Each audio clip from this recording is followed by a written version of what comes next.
Judge Mitchell, our government is planning to implement vetting for the judges and prosecutors in all country.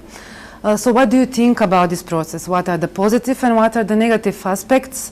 Especially when we know that in USA judges have also some kind of vetting, but they are vetted before they're elected. So what do you think about this issue? Well, let me start by saying that I'm here because I was able to host a delegation of judges through the Open World program last summer, and I was able to visit with them again on this trip this week. And so through them and through my visit here, I've had the opportunity to start learning about some of the judicial processes of your country. And so I can best speak to our processes. And as you mentioned, that for federal judges, we go through an intensive process that starts with just the very application to become a judge. And after the executive branch nominates one, then the process really kicks off. There is a very detailed application, again, going back through one's background, where you've lived and worked, and any property you've owned since age 18 or earlier. All the decisions one has authored if one was a judge, any counsel that one has opposed and also teamed up with, and also a description of some of the important cases that one has been involved in. And when that application is all done and said and done, then that is a publicly available document, so anyone can access that and review that. And the Judiciary Committee, so moving over to the legislative branch, then starts taking its role and will review that. And if the Judiciary Committee so decides, one will be invited in for a hearing. Before that, actually, there's more vetting. The FBI, our Federal Bureau of Investigation, will go through a detailed background check, talk to the neighbors, talk to opposing counsel, talk to counsel about other cases that were deemed important, and sort of seek any kind of things that people likes about that judge and things that people dislike about that judge. There are also other organizations that weigh in as well. Then if the if the Senate Judiciary Committee decides, that committee will invite the applicant in for a hearing, and that is a public hearing at which, again, anyone can attend, and then there is some usually rigorous questioning there.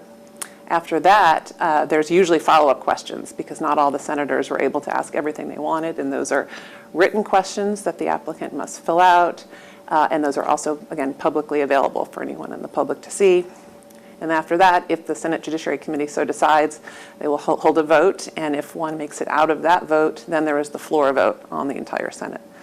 So that is just sort of the beginning before one becomes a judge. After that, then of course there's the oath of office and all the judicial canons that one must attest to. And then as to vetting as we go on, every 5 years a judge will fill out, go through another sort of FBI background check. Every year we fill out financial disclosures that are also publicly available, so if anyone, any citizen or any organization would like to see those, upon request can have access to those. And so there are some built-in processes that we do go through. Similarly, I can say that just to become an attorney, one goes through a rather rigorous background check. Our federal prosecutors also go through regular, every 5 years, financial and Federal Bureau of Investigation background checks. So I feel like we do have a system of checks and balances. So this is a long, detailed process and not one-time process? Correct. It is a regular, repeating process that we all go through. One of the problems for Macedonian judiciary is independence. What would you say to Macedonian colleagues here? How should they stop influence from the politics in their work? I'm appointed and then voted upon, so I'm appointed by the executive branch, voted upon by the legislative branch. And then as part of the judicial branch, we are supposed to be, to uphold and maintain the rule of law and to be an independent judiciary. And we do that through a series of oaths that we attest to, again, the judicial canons that I mentioned. We are not allowed to engage in any kind of ex parte discussions. This is all part of our oaths and canons. No ex parte discussions about any ongoing cases. We are limited a bit, although it is such an honor to be a judge and to be this public servant, but there are some limits that are required upon us. I cannot engage in some of the socialization that I used to be able to do. I certainly can't engage in any kind of political activities. I can't engage in any kind of fundraising. So it's really a very careful, any event that I wish to go to, I often have to have it cleared through our ethics group. And I think that our judiciary has been called sort of the crown jewel because of our independence, and I think that that lends itself to giving some more public accountability and trust. We have been working on increasing access to justice for the federal judiciary through a series of reviewing our processes and making it easier for folks to get their cases before us. And similarly, after some criticism, we have engaged in a review of our workplace conduct requirements, and we've made those publicly available, some new stringent rules that we have to hold ourselves accountable as well. A lot of judges don't want to be criticized their own decisions in medias. What is your opinion about this, and what is important? Why is important transparency of judiciary? So again, being a public servant to me is such an honor, and I've been doing it now in a variety of different fields for the past 20 years. And my salary is paid for by the taxpayers. So I think one critical part of judicial independence, and again, upholding the rule of law, is for judges to have the opportunity to explain their decisions in writing and to sign those decisions. And for the public is allowed to criticize those and disagree with those decisions, but that does not have any influence upon what that judge will do.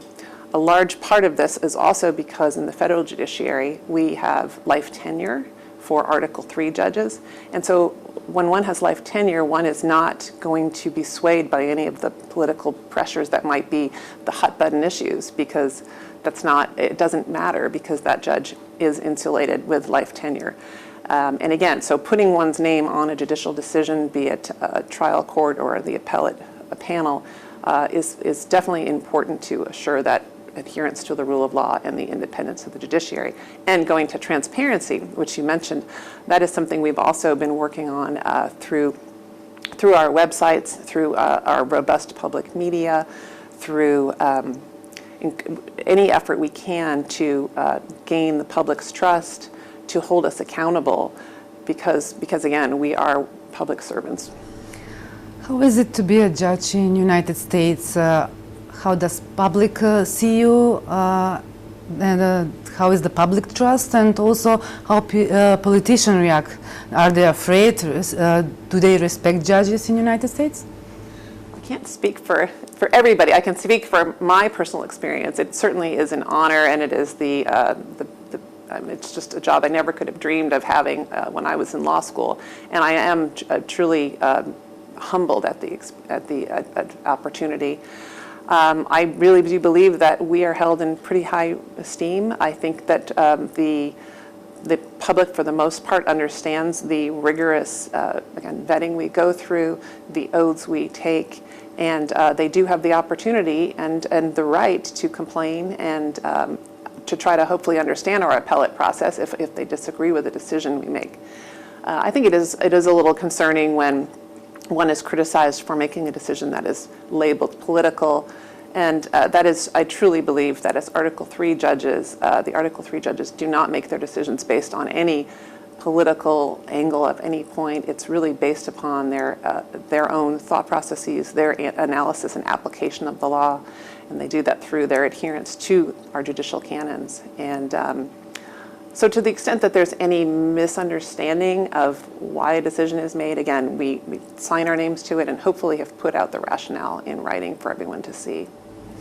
Judge Susan, thank you for being here in Telma Television and for this interview. Thank you so much for having me.